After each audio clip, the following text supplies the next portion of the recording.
রাজধানীর আইনশৃঙ্খলা পরিস্থিতির খবর রাখছেন সহকর্মী তানভীর সিদ্দিক টিপু। কাকরাইল থেকে বিস্তারিত জানাতে যোগ দিচ্ছেন তিনি আমাদের সঙ্গে। টিপু, ঢাকা সহ বিভিন্ন স্থানে বাসে অগ্নিসংযোগ ও ককটেল বিস্ফোরণের ঘটনা ঘটছে প্রতিদিন। তো আইনশৃঙ্খলা রক্ষায় পুলিশের তৎপরতা কেমন দেখছেন সেখানকার, জানাবেন সব মিলিয়ে। দেখুন, শুধু পুলিশ নয়, পুলিশের পাশাপাশি কিন্তু আমরা দেখছি যে এপিবিএন, বিজিবি মোতায়েন করা হয়েছে এবং গতকাল থেকেই পুলিশ কিন্তু বেশ তৎপর রয়েছে।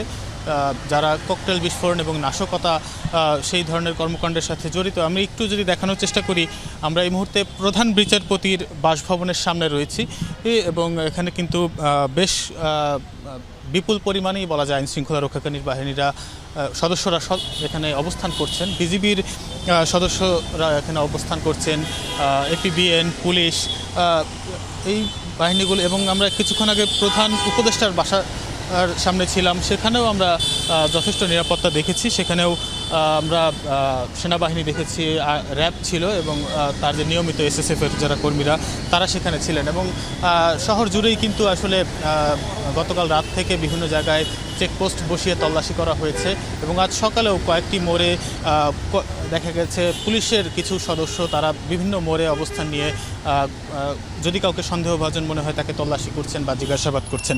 এবং আপনি জানেন যে গতকালই কিন্তু স্বরাষ্ট্র উপদেষ্টা তিনি ঘোষণা দিয়েছিলেন যে যদি কাউকে মনে হয় নাশকতাকারী বা যদি কাউকে মনে হয় যে দুষ্কৃতিকারী বা দুর্বৃত্ত, তাহলে তাদেরকে দেখা মাত্রই যেন গ্রেফতার করা হয়। এখন পর্যন্ত পুলিশ আসলে সেই ধরনের চিন্তাভাবনাতেই আগাচ্ছে এবং তারা বলছেন যে তারা যথেষ্ট সতর্ক রয়েছেন। এবং ডিএমপি কমিশনার কিন্তু জানিয়েছেন যে তিনি এবং তার যে বাহিনী রয়েছে তারা যথেষ্ট সক্রিয় অবস্থায় রয়েছে এবং তারা এই যে পরিস্থিতি সেই পরিস্থিতি তাদের নিয়ন্ত্রণে আছে বলেই কিন্তু তিনি জানিয়েছেন। তো বলা যায় যে এই এখন পর্যন্ত ঢাকা এবং আশপাশের জেলাতে আইনশৃঙ্খলা পরিস্থিতি অনেকটাই স্বাভাবিক রয়েছে। জি, ধন্যবাদ আপনাকে আমাদের সঙ্গে যুক্ত হওয়ার জন্য।